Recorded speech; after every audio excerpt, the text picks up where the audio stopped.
All right, everybody. Hello. My name's Roberto Ferreira. I'm the Assistant Deputy Secretary here in the Veteran Services Division at CalVet, and really first want to just really welcome all of you for and congratulate all of you for being a part of this this first of its kind program.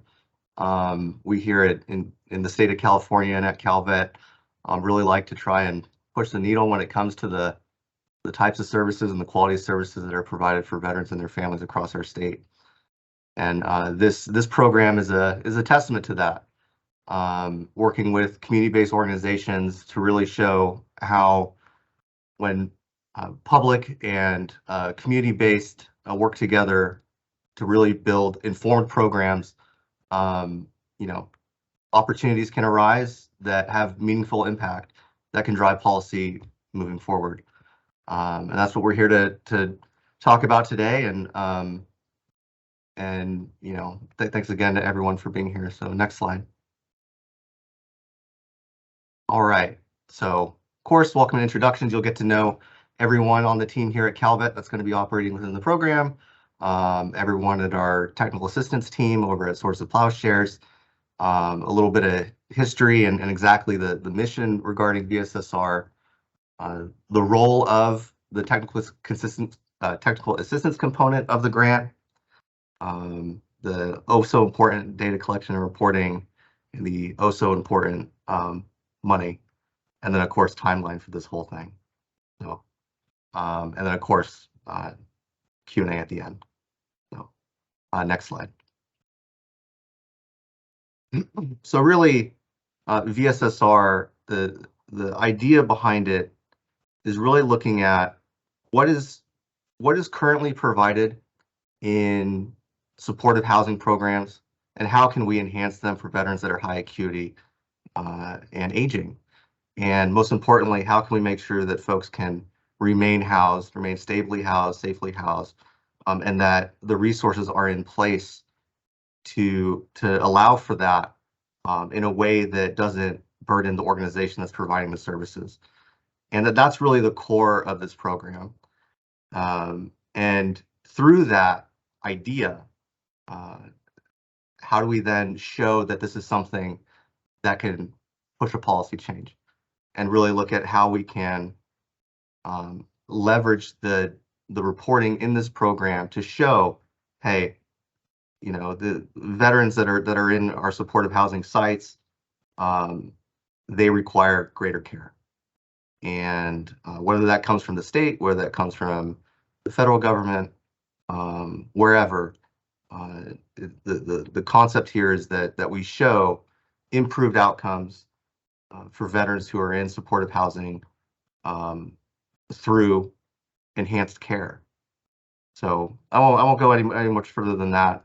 You all know what was in the grant, and also I want to thank all of you for dealing with that massive spreadsheet that was the application and trying to navigate the how to fill and wrap text and all that.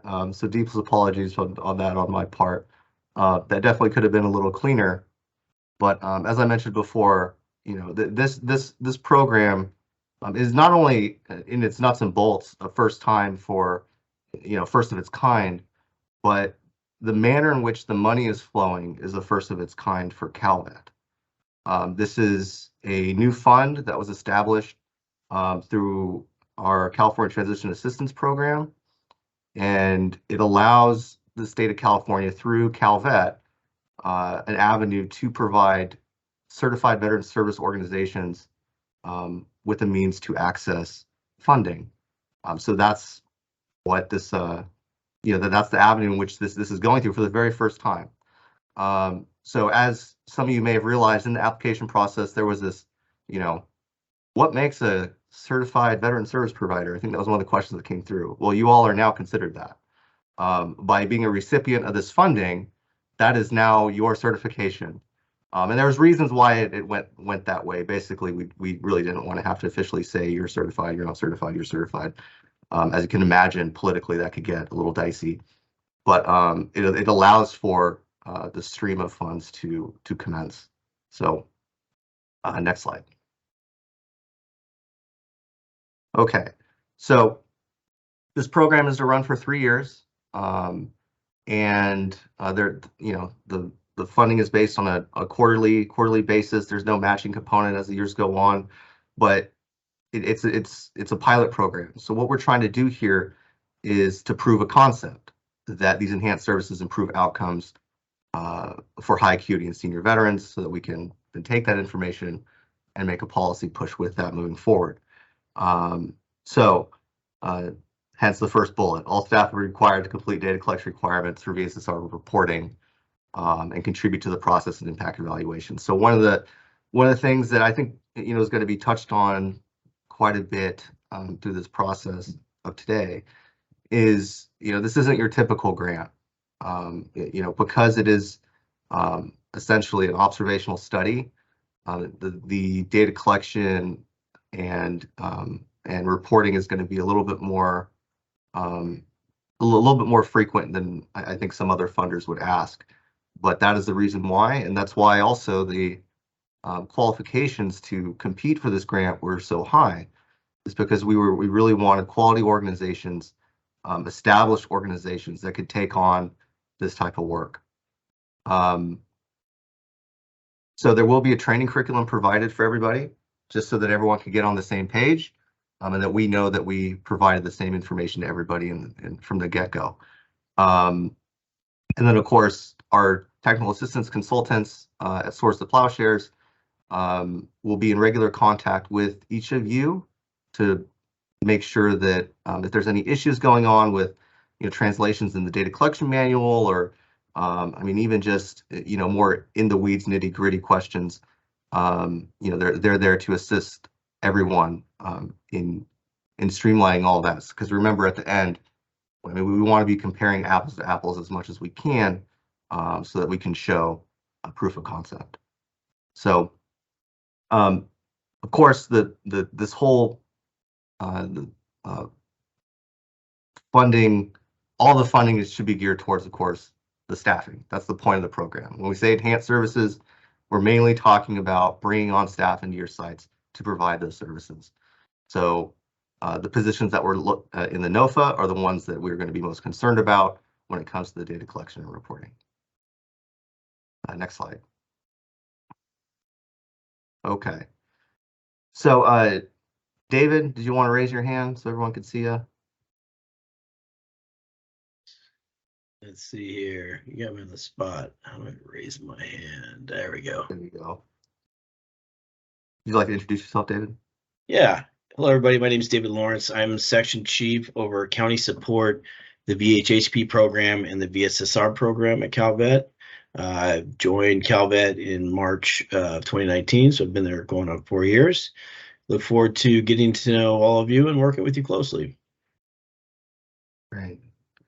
Sean Johnson is the direct program manager for our Veterans Housing and Homeless Prevention program, as well as VSSR. He's currently not here today. Judy? Yes. Hi, I'm Judy Porter. I'm an analyst here with CalVet. I came on last year in May and look forward to working with all of you. Heather?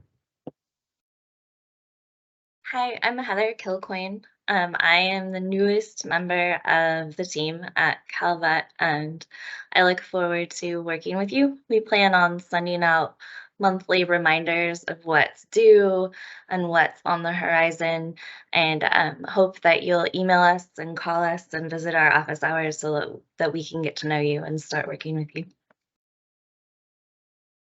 Yeah, and we're all here, the 5 of us for this program directly. So if you only have contact information for one of us, but you have a question that you want to send CalVet's way, by all means. There's also a VSSR email, which you can get us at, but feel free to email any of us directly with any questions you may have. No issues there at all.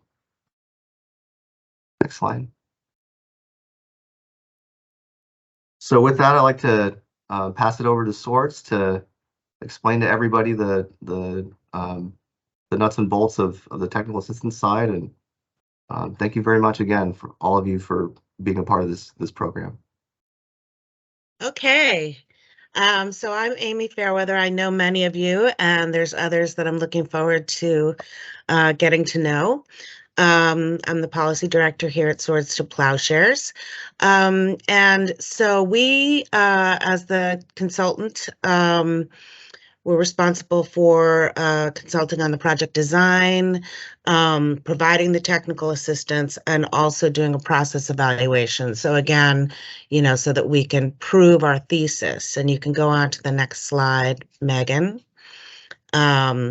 So, we are, I think, collectively on this call, the brain trust around veteran housing in California, all of the groups who are present here.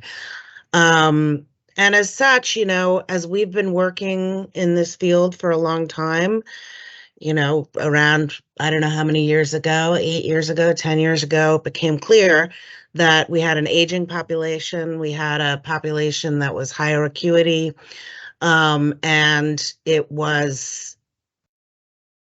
were no alternatives to the housing that we could provide as far as stepped up care, and also that the supportive part of permanent supportive housing was really not adequate. VASH is wonderful, but these are very difficult programs to run. So, we were, did some research and some listening sessions and whatnot, and looking at, the issues surrounding aging for veterans, particularly veterans who have been experiencing chronic homelessness. And advocating for, something that we needed more. And, we're able to pitch this idea when the state of California bizarrely had a budget surplus during the COVID years. If we had pitched it this year, it probably would not have happened. So anyway, this came to be. And, we all, again, because we're the brain trust and the people in California, and I'm not talking about Swords being the brain trust, I'm talking about all of us, US Vets, Nation's Finest Path, all of us, we all share the goal to improve the experience for our residents, and also to improve, how we can run these programs. It's very difficult, and we want to be able to retain staff, to prevent burnout, and just improve the outcomes, which can be either expensive or heartbreaking if people fall out of this housing. And sometimes, if there's behaviors or or hoarding issues that interfere with the lives of other residents, people have to leave, or people's health declines, and maybe it could have been prevented. So, we're hoping that this will show that. And of course, in order to demonstrate that, we have to do this data collection and analysis, which is, again, it's a little different and maybe more in depth than some other grants that we've worked with, although all of us are no stranger to reporting requirements. So I don't think anybody will have any problems with it. And ultimately, so that we don't end up in the same position, we want to demonstrate this so that we can advocate for future support. And whether that's from the VA, coming through the VASH programs, contracting out care, contracting out more supportive services within the organizations that run these housing, the permanent supportive housing, or whether we can somehow get support through the state of California's plans going forward regarding aging and housing. I also want to be able to use all of you and for us to all, collaborate on thinking about how do we advocate and pull the levers and work with our friends in Washington at NCHV, and others in order to make these solutions permanent. And of course, the first step in that is for us to demonstrate that we can do it and that it works. And I have every belief that our thesis is correct. Now, it might be that around the edges we got some stuff wrong, and throughout the process evaluation, working with you, collaborating, sharing lessons learned from one another, we can fine-tune and improve as we go along through the process. So next slide. What do we have here? Okay. So our team, as I said, am Amy Fairweather. I've known many of you for a long time. Megan, do you want to raise your hand or whatever you do to highlight yourself? Hi, everyone. I'll just introduce myself. I'm Megan Sottarelli. I'm the Assistant Director of Policy at Swords. I'm Project Manager for VSSR, so you'll be hearing a lot from me in the future. Happy to work with you all. And Pauline, I know you're there somewhere. If you highlight yourself, Hi. there we go. I think I've done that. I'm not a Teams aficionado, so I'm learning the technical stuff. So I'm Pauline Lubens. I'm a policy analyst at Swords, and the VSSR sort of lead on the data analysis and the data collection. And I'm so excited that we're finally launching this, because we've been talking about this among ourselves for a long time. And so again, I look forward to working with all of you and answering any questions you may have to make sure that the data is what we need. And Efren Scott, our program coordinator. Efren, you want to say hello? Hi, everybody. Efren Scott, a program coordinator with Swords, and I will be coordinating and troubleshooting and routing possibly most of your issues to the correct areas. So, thank you. Okay, great. And Victor, who does some of our community education, and you'll see him at some of our learning sessions, is out today. Victor and Efren, by the way, are both Marine veterans, so yay. And our next slide. Okay, so this is what we're going to be offering and helping with. So process training. So today there's going to be an overview of the data collection that will give you sort of the scope, and also you'll have in your heads, as you're hiring, as you're setting up your teams, which, we wanted to keep enough flexibility so that you could have these teams weave into your existing staffing and your existing programs, but also having enough consistency so that we could actually measure change based on the different elements. So while today we're going to do that overview, and particularly knowing the importance of the pilot specialist position, who's really the hub of gathering the data, sending the data to us, but also I think within your organizations, the hub of coordinating the care and the program throughout the 3 years. So we'll be providing that. And as you hire up, we'll have more detailed trainings for the different staff positions. And if there's anything that you particularly want us to do, just let us know. We're also going to provide subject-based learning opportunities. So these can be bringing in subject matter experts on things like hoarding, and how can peer specialists intervene with hoarding, or trauma-informed care, or any number of the issues that we come across in our work. And not only the staff that are on this grant, but any staff that you have are welcome to join us for those learning opportunities. And also we can provide free continuing education credits for folks who are behavioral health licensed in California. Once again, if there's issues that you particularly want help with and have a discussion and a subject matter expert and have some trainings, let us know, and we will try and pull in the appropriate people to provide those trainings. We'll also be doing in-person meetings. Once a year, we'll have an annual face-to-face convening. Again, learning opportunities. I think a lot of strategy sessions, both with regard to, the supports we need and can gain from each other in our day-to-day operations, but also strategy sessions looking at the future of of these programs and other programs that help our veterans who've experienced homelessness. We'll also be doing site visits, which have to do with the data research. So Pauline will be heading up a lot of interviews and surveying of staff and veterans, and that's sort of the qualitative research part of the whole data collection.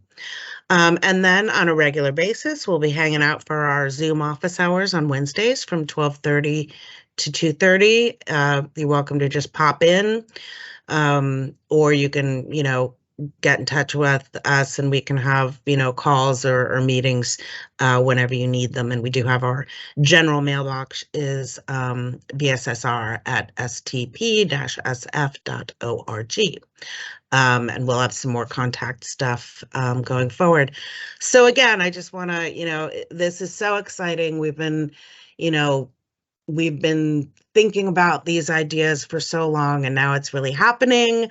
I just think that we can do great things, and just really looking forward to working with you all, and also, how this will support your teams, the people who work for you and with the veterans, and all of the support that the angels who work in our housing deserve.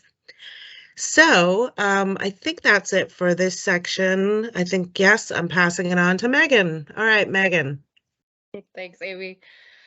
So I hope that you all understand by now that you are part of something that's truly important. This pilot is an innovation, and if this pilot is proven successful, we can achieve some really amazing outcomes to maintain and improve quality of life and allow aging and high acuity veterans to age in place in permanent supportive housing.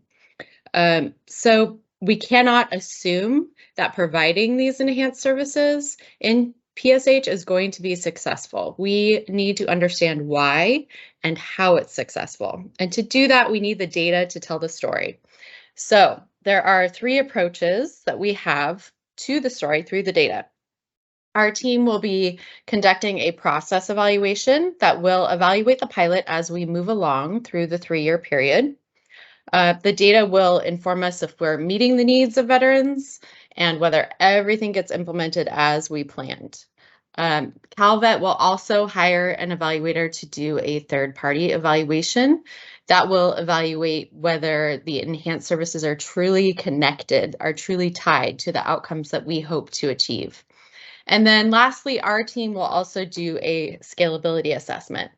So that will determine if the program realistically can be brought to scale. So brought to scale in other PSH sites, both throughout California, other states, hopefully. So that really will require assessing the resources that are required, the staffing that's needed, and also the infrastructure that really needs to be in place in order for this model to really succeed on a wider scale. So let's see. So why do we need the data, and how does it differ from a typical grant? So this pilot is really complex. It's multiple interventions implemented at once at very diverse sites throughout California, as we can see here today. So therefore, we really have to consider the context. We need to understand the population, the geography, the factors that may be unique to your program, the factors that are not so unique, that are common among all of us, the services that are provided and how often they're provided. We need to consider the capacity of folks to really carry out these services and the resources that are needed in order to carry out those services. And we need to look at what's working and what may not be working, what may need to be, fine-tuned and improved in order for us to really meet those goals. So that we can really truly measure the impact of these services on the housing stability, the health and the well-being of the veteran residents over time in your programs. So as Amy and Roberto mentioned, this is going to go beyond the scope of a typical grant and what it asks for. There are different expectations. A typical grant, may ask what services you provided and how it improved the lives of the veterans that you served. It may, go a little bit more in depth than that, but I think that you get the point. The data collection for this that we're going to ask of you is going to be a little bit different. It's going to require a little bit more honesty, a little bit more transparency, and careful and detailed records. So it requires a little bit more data collection that is required for a typical grant, but we also aim to strike a balance really, because we know that the services are really what's important, and they tell a story as well, but so we're hoping to, seamlessly incorporate a lot of the forms that we're asking you to fill out into your service approach, but we need that careful and detailed record in order to do a proper evaluation. So for future service models, this will help us determine what we think is required. So the successes that should absolutely be a part of a future model and what should be maybe adapted. So we can identify what's not working or what's lacking, challenges that you're having, and how we can adjust those. We need to determine whether the interventions that we provide over the next 3 years are truly tied to the outcomes that we hope to achieve. So all of this is to say, we aim to recommend a service model that's not only continued through further funding beyond this pilot, but expanded throughout California and in other states. But the model's only as good as the data that's provided in order to prove that it works. So we can have, be providing the best services under the sun, but if we don't have the data to back it up, then we're not going to be able to prove that it works. So it's going to be an investment of time and resources on all of our part. There's a lot of work ahead. As Amy mentioned, we'll be doing on-demand trainings in the coming weeks so that we can dive into some of the finer details of the required data collection and reporting, as well as trainings for individual staff on data collection. But for now, I'm going to pass it over to my colleague, Pauline Lubens, who's going to go over some of those finer details now for you all. Thank you, Megan. So Amy, everybody's been talking. Of course, we know the goal is to demonstrate the success of the program so that we can advocate. We want to evaluate. Megan told you why we need the data, and it's all about policy change, right?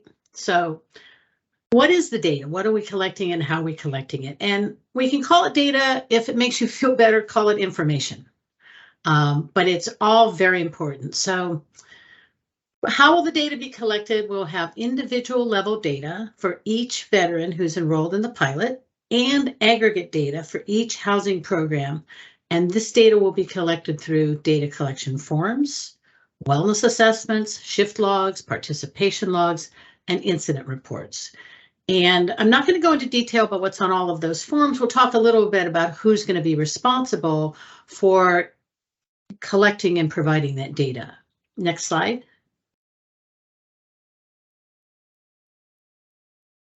So Amy already mentioned this, but I will reiterate it. The hub of this wheel, whatever metaphor you want to use, is the VSSR pilot specialist. This is a very important job to get this data right, to get it collected, to make sure it's thorough, to make sure it's fairly collected, and then it's not biased. All of those things that we want when we collect this kind of data, because eventually somebody down the road, the VA, whoever we're advocating to, is going to say, okay, but is this data really rigorous? How was it collected? Was it honestly collected? Is it thorough?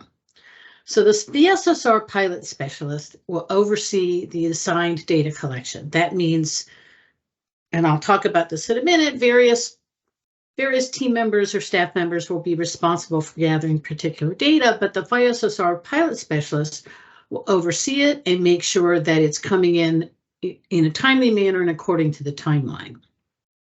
That person will also gather the data collection forms from all pilot team members and staff who are responsible for completing the logs and forms. The VSSR pilot specialist will also be providing data. They will complete a baseline, monthly, and quarterly forms for the programs. And there will be baseline and quarterly forms for the individual veterans who are enrolled in the pilot. And again, I'm not going to go into detail about that, but this is all the questions on here are the information we need to, as Megan pointed out earlier, to be able to evaluate the program, demonstrate it's working, demonstrate if it's meeting its goals and its aims. And so there's a logic behind every question that's on these forms. And then the VSSR pilot specialist will sign off on all the forms. And so this is their responsibility to make sure, to the best of their knowledge, everything that's on there has been provided accurately and fairly and thoroughly. Next slide, please.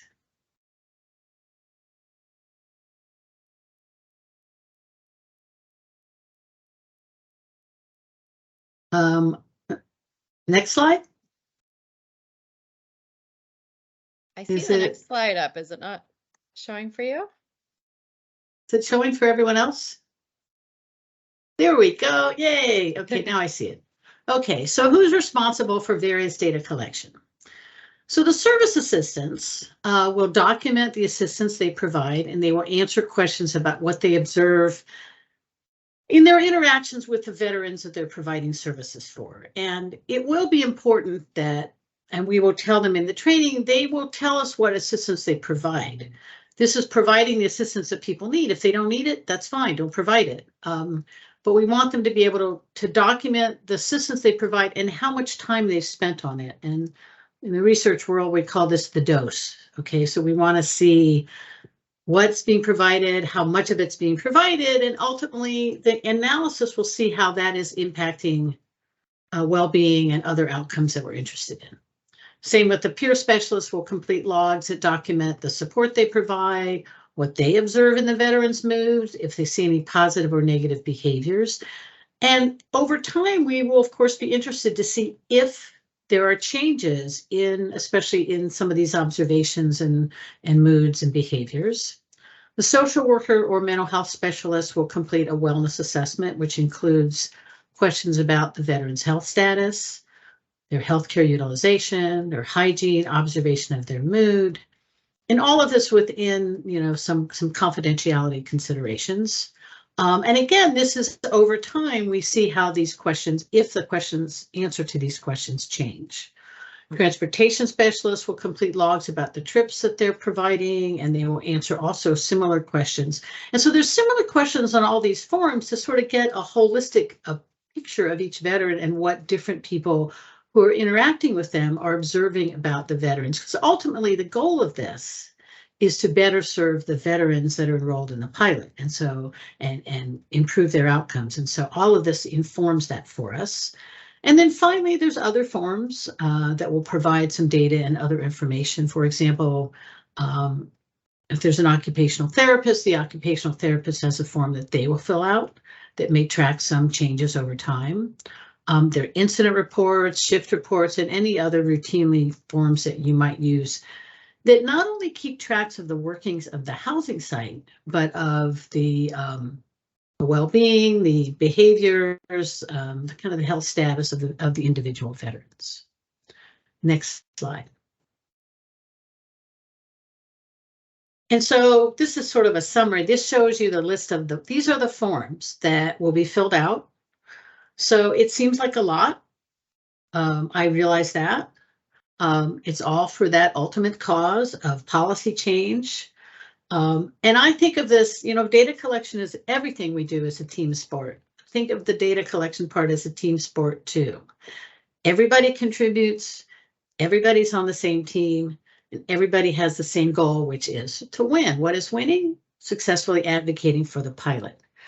We also will have a survey of veterans at baseline that asks them a series of, and these are really validated measures about kind of mood, well-being, quality of how they perceive their quality of life and things like that.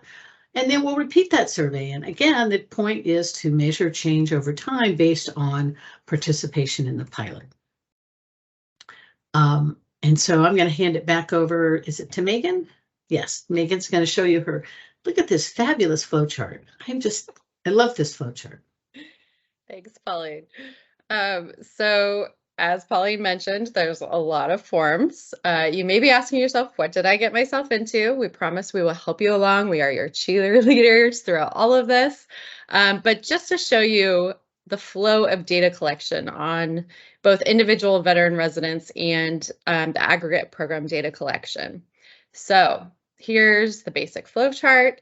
For individual residents, there are 2 forms that you will complete at enrollment. So there is the baseline information that we need on the veteran baseline form that Pauline mentioned, and the survey. So that you will complete as the veterans, enroll at various stages throughout the pilot. And then at each interaction, as you move along and begin providing services, you will have staff complete the shift logs and the well-being assessments after each interaction with the veteran resident during the regular shift. As needed, you will complete participation logs on any activities or events that you organize, and incident reports for your pilot residents. And then every quarter throughout the pilot, you will complete the veteran quarterly data collection form, and the pilot specialist will fill that out on each veteran that is enrolled in the pilot every quarter. The flow of aggregate program data collection will look a little bit different. So while you'll complete a veteran form every quarter, you'll complete a program form, you guessed it, every month. And starting with a baseline form that you will complete at the pilot start date. And then going to talk about some key reporting dates so that you know what's coming up. So this is a lot. First, we have the pilot start date. So as David will soon probably explain to you, so while the grant has started, we understand that it does take time and resources to build up your program, to get all of your staff hired, to get your pilot specialist in place, in order to begin delivering services and gathering data. So the projected pilot program start date is June 1st. This is when the data collection really needs to begin. So gathering those baseline veteran forms that we mentioned, completing the survey, enrolling veterans in the program, however that looks for you, and beginning that paper trail of shift logs and well-being assessments. You'll begin gathering these shift logs on a regular basis and then mailing them to CalVet twice per month, beginning on June 15th. So this is so that we can know on an individual level how that veteran is progressing throughout the pilot program, and also so that CalVet can see all the great work that you guys are doing. The program data collection forms are going to be starting the next month and then every month thereafter. They'll be due. So because there's likely some variation on when veterans may enroll in your program, and also it could be year 1, you get veterans, all of your veterans enrolled. Some of you may have veterans drop off. Some of you may have veterans that may enroll in year 2. Whenever they do enroll, you're going to complete that veteran baseline form and you're going to send it in during that quarter. But when the pilot program begins, the first 3 months you're going to be gathering all of those baseline forms and then completing them by September 1st. And then quarterly forms are due every quarter thereafter. And then that survey that we mentioned, that will be completed by the veteran, and that'll be due at the same time that those quarterly forms are due, so on September 1st. And then there's mid-year and annual narratives. Those are due every 6 months, and it's very similar to a typical grant report, narrative report, but this does go a little bit deeper. And then we will be doing all of the follow-up pilot program resident surveys and interviews with veterans. So we will be doing those during site visits and annually. So it is a lot. We will go into this in further detail. This is why it's really important to have your pilot specialist in place, as Pauline mentioned, by the time that the pilot program begins, so that you can begin to start collecting all of this really important data. And there's going to be a lot more data that's going to be due upfront because you have those baseline forms. As you progress throughout the pilot, it's going to be a little bit more streamlined. There won't be as many forms. We'll be sending you all of the forms in the next coming weeks with some reminders on when they're due, and Heather will also be in charge of reminding you guys as well of when everything will be due. And as we mentioned, we're really here to help you. And we are your cheerleaders. So please come to our office hours, reach out to us for an individual meeting if you can't make it on Wednesdays, and really, just understand that we're here to support you. So whatever you need throughout this process, if you're feeling overwhelmed by all of the data collection, just know that we're here to support you. So, and then I will pass it over to David, who will go over some of the budgeting stuff. All right. So this budgeting timeline, which really is with regards to invoicing, is exactly as it appears in your grant agreement. As you can see, the first invoice period due date is July 31st. You might be asking yourself, well, if we started on March 1st, that's our grant agreement date, why are we not invoicing until July 31st? For those who don't remember, we are doing a 25% advance payment of the grant amount, because obviously you're going to need funds to get started, to get hired, to get people in place to do the work. The great work that you're going to do. So we have begun the process of submitting the information to the State Controller's Office to get those funds to you, and are on top of it, and we'll get those out to you as quickly as the SEO lets us. So as you can see, every quarter from now until the end of the grant agreement, you're going to be asked to submit two more forms that haven't been mentioned yet. So if you're on form overload, I'm going to take you a little further down the form rabbit hole. So it's a requirement of our accounting office and also the State Controller's Office that every invoice is accompanied by some backup documentation. And we're going to work to make this as easy as possible for you, while also meeting the requirements of the SEO and our accounting office. So you're going to be asked to submit quarterly progress reports. It's going to be in a format prescribed by us, in that we will provide you with a template or an example that you can use to assist in providing this information. These reports are going to be more administrative in nature, and as I mentioned, they need to accompany your quarterly invoice, and it will serve as backup documentation for your quarterly invoice. The report will likely include a small narrative section describing how any prior funds were expended and what you need this next round of funds for, what you'll be spending those funds on. A statement on the degree in which your grant is currently on schedule, and if not, what's causing you behind and what you plan to do to get back on schedule.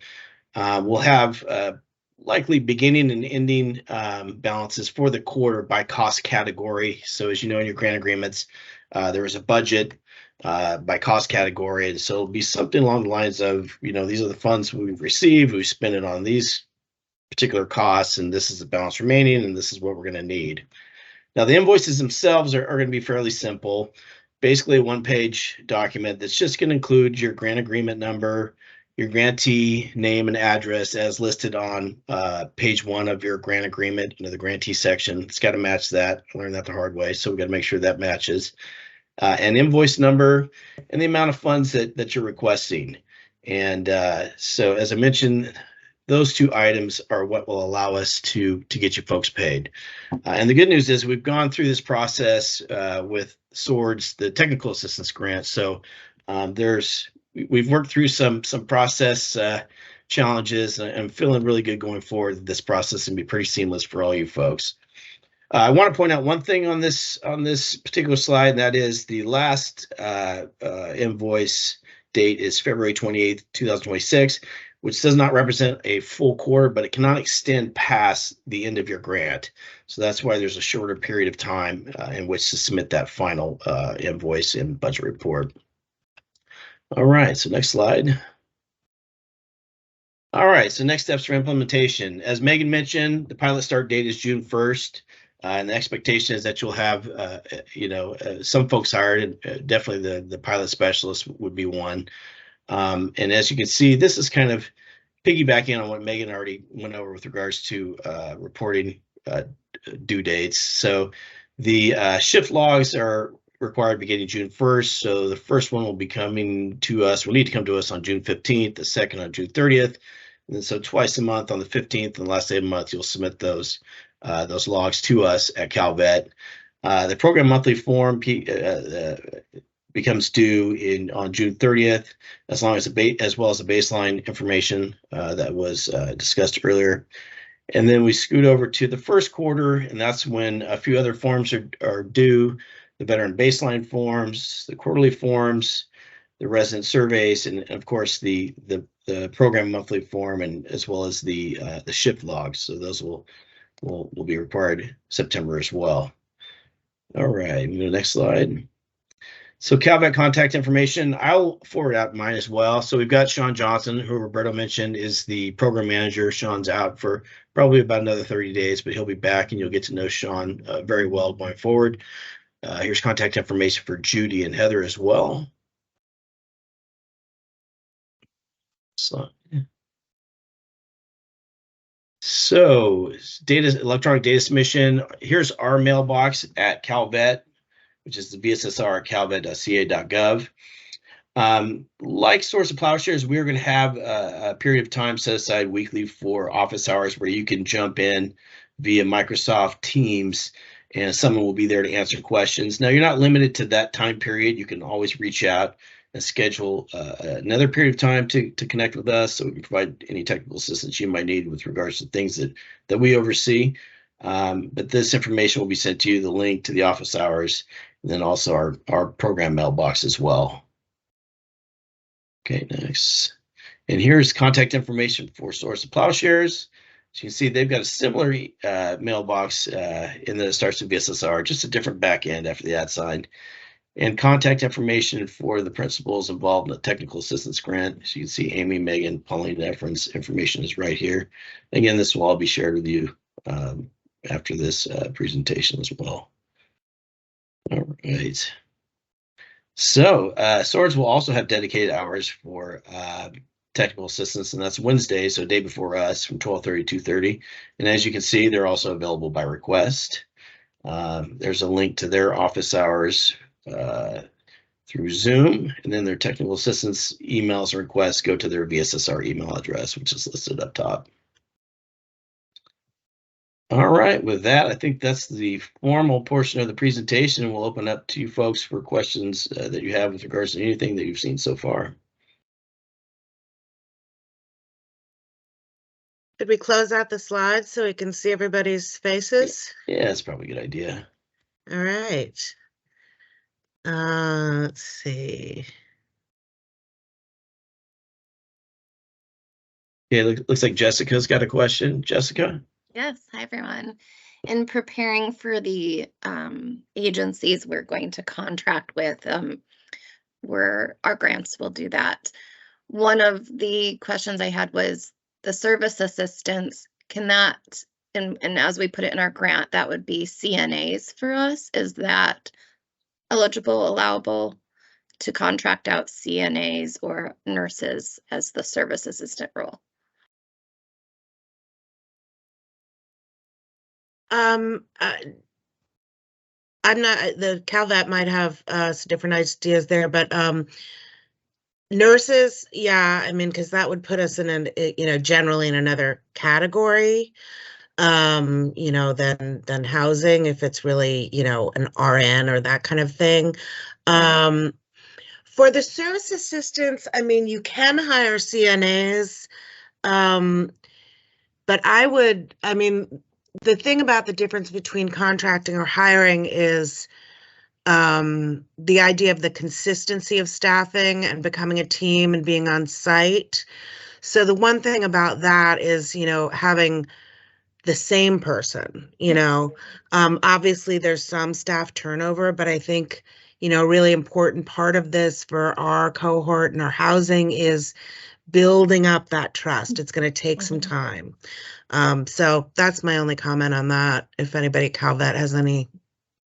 And if I'll expand real quick too. I think a lot of what we're seeing is those daily living skills needing to be handled by somebody trained in that area versus our regular residential assistant type positions, which we call service assistants as well. So the thought was that, yes, it would be assigned people from another, an agency, but we'd contract that out, which I know that is eligible to do, but I want to make sure that role could function in that kind of that title that is in the grant.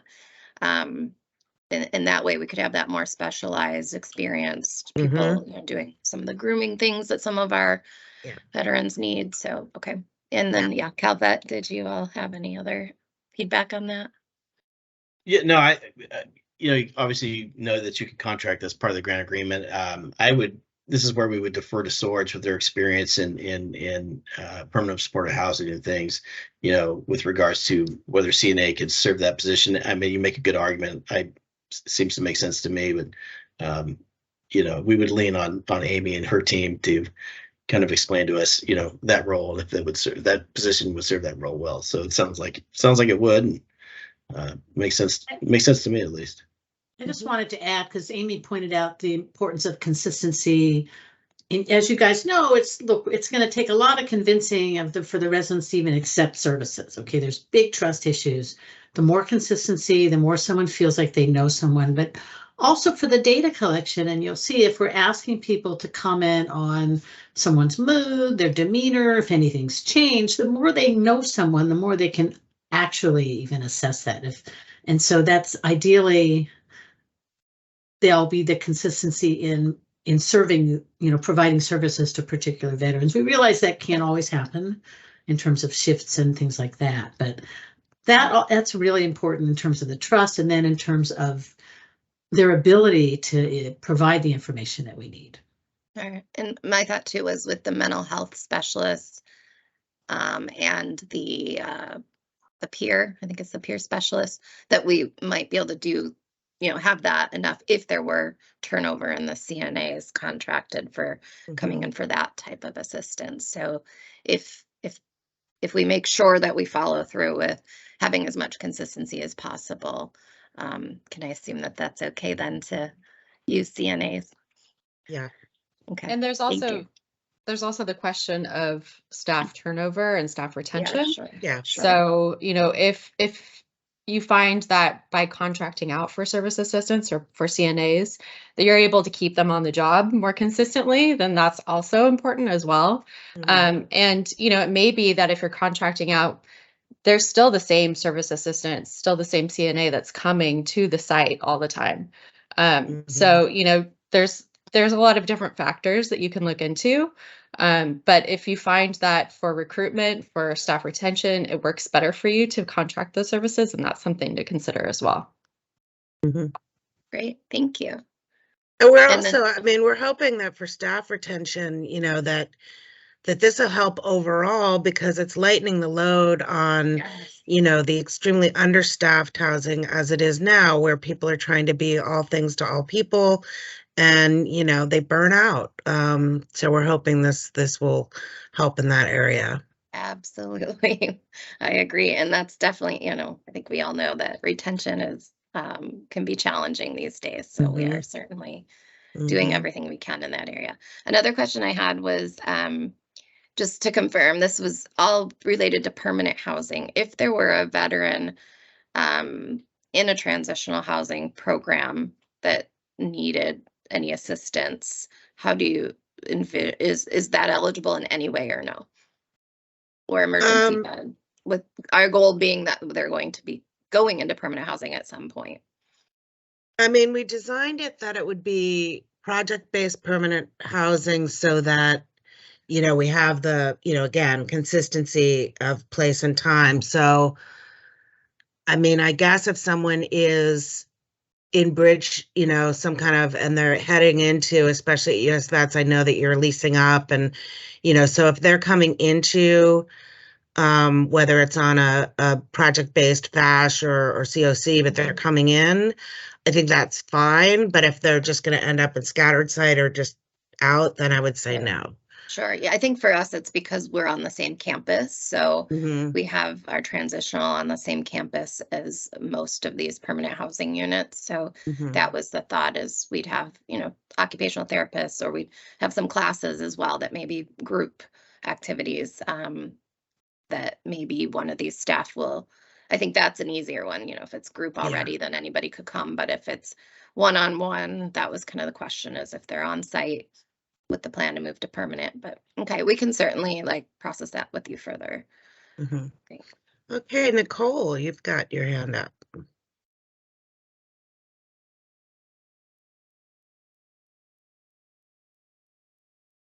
Sorry about my I tell you, it's the rain that we get in Southern California. I just wanted to ask, I see that there's a definitive outline with the data and, you know, ramping up and getting to that space and ensuring that because the surveys have to be completed and done and that data. So, you know, 3 months seems reasonable to get all the staffing in place and but should that not manifest itself in the way that we're thinking? Is there, you know, are these hard timelines, or are there kind of some alternative thoughts that you might have in that? You know, any thoughts? You know, we realize life is life. I mean, on the other hand, you know, we've got to meet deadlines because we've got a limited amount of time so that, you know, we can actually demonstrate this and get the services to the veterans. So, you know, certainly if there's anything we can do to help you to get to that point, you know, I don't want to say, you know, no problem, because we really want to have that happen. But I think, you know, we're willing to work with you. And if CalVet has, you know, I'd say, you know, really try for that. Anything from CalVet? You know, hate that. I just because you really had some solid hard stops. And so I thought that they didn't seem lucrative. So I did want to at least throw that out there, that if you get close to a hard stop, or is there like, you know, any thoughts? And we can work through that as we're going along. If we're finding challenges, we'll CalVets. But just wanted to, you know, you had that very succinct, and I just was inquiring about that. Yeah, I would say, you know, as far as the timeline goes, like, you know, like Amy said, I mean, you know, life's life, and we all understand that. But I think the bigger concern would be a strong deviation from what was provided in the NOFA. So because so long as those positions that were laid out in the NOFA are in the process of being hired, and that is the same format in which the organization is striving to achieve, I think that of course, there would be room for understanding and patience as much as possible. But hopefully you know, that's a bridge that we don't have to cross as far as what do we do in that situation if it's been 6 months and there's still positions that haven't been filled. So with that, you know, we'll see. But again, I think that the stronger concern would be bringing in positions and using these funds for items that weren't identified in the NOFA. And one thing that wasn't mentioned today, just to remind everybody of, because I definitely thinking about it, is there's a report to the legislature that's due regarding this program in February 2025. But in that report, the statutorily required to basically tell the, you know, report where every dollar was spent. So just keep that in mind. And that's why kind of, you know, there's some communication going back and forth in the kind of the beginning after the application process regarding revising budgets and things like that. And that's the, you know, that's a factor here that we all need to remember. So anyway, hope that helps. So assuming since there's startup time and we're fully funded for year one, we would be able to shift some funds to be able to, if we needed more in another line item for maybe staff that's not started yet, that be within the same, within this project. Yeah. Yes, exactly. Yeah, I would assume that you'd have to do some kind of budget request from David. Yeah, that would work through us, and we understand that the budget that you provided, and it's part of your postal work conditions, you know, is a very educated estimate, but things will happen, and movement between cost categories will likely need to occur. So we that you'll work with me and my colleagues at CalVet to move money around between cost categories, but We recognize that need's probably going to be there for most of you. Thank you. And one thing to also just remember is the money is good. It's encumbered for the length of the agreement. So that February 28, 2026, I think that's what I think the term date is on all of them. So, there isn't the whole, if you don't spend X amount of dollars in this quarter, then you lose it, and that kind of stuff. It's not there. So, so yeah, definitely, it's just a simple form for us to get the budget adjusted, and yeah, so no issues there, Jessica. Okay, Tremisia. Good afternoon. So I had a question about the forms that are and how they get sent. So and I think this is yes, but are we actually like hard copy mailing to CalVet these forms? Or are they electronically submitted? I saw like some things said electronic, some things said mail.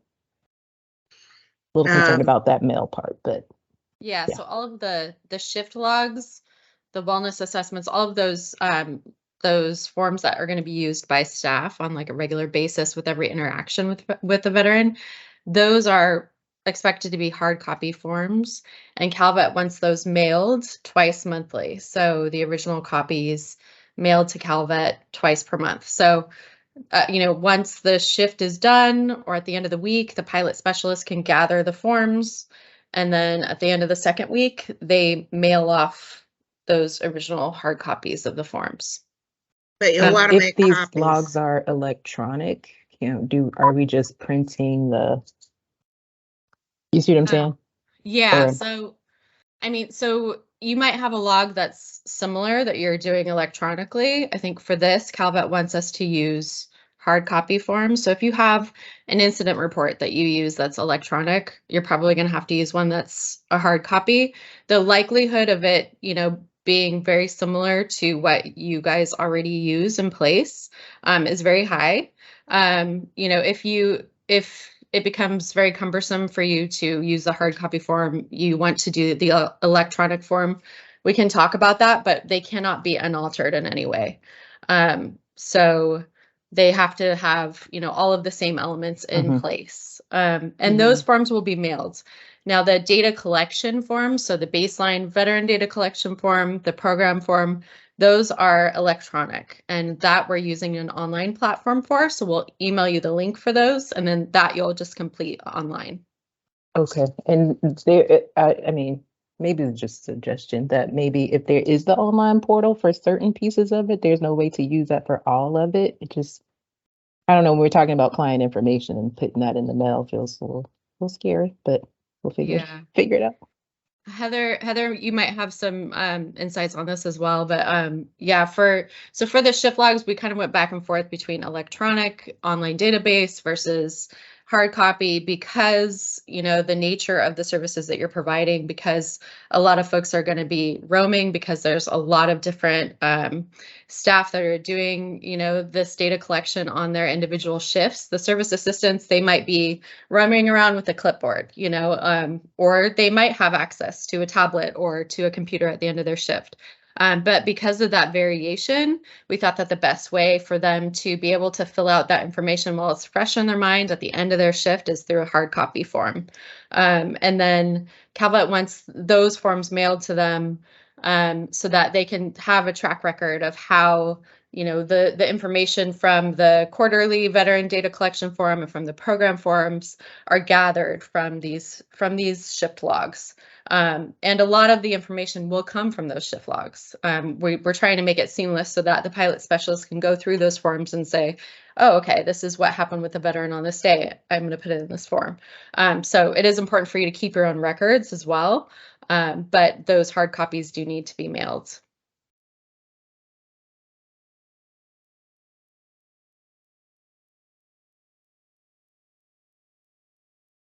Okay, do we have any other questions? Got about 20 minutes left of time. Just really quickly, if we could have people from the different organizations raise their hand. I don't know if Heather, you want to sort of lead through. We could just see who's here from where. I mean, we could just have, you know, call out the organization and have everybody How from that about organization raise their if we, hand. how about if we just in the chat have you write which organization you're from so that we have an easy record of it? Does that work, Amy? Yeah. That's a good suggestion. Yeah.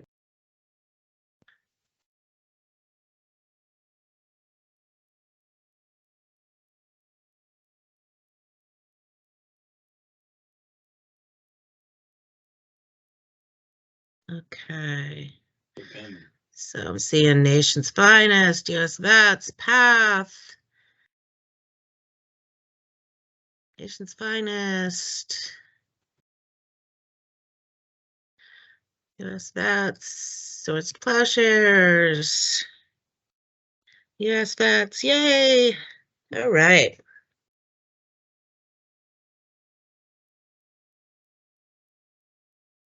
Okay, you know, again, we're here for any questions.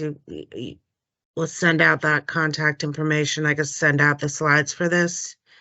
Was the plan also send out the recording of this as well to everybody, or just upon request? Whatever's easier. We could put it up, we can archive. I mean, I think, you know, moving forward, we do plan to archive them so that you all, you know, can come to them live, but also staff can do the trainings individually online if there's, you know, new staff coming in or you want a refresher or anything like that. Excellent. So we'll make it available. I'm not exactly sure how.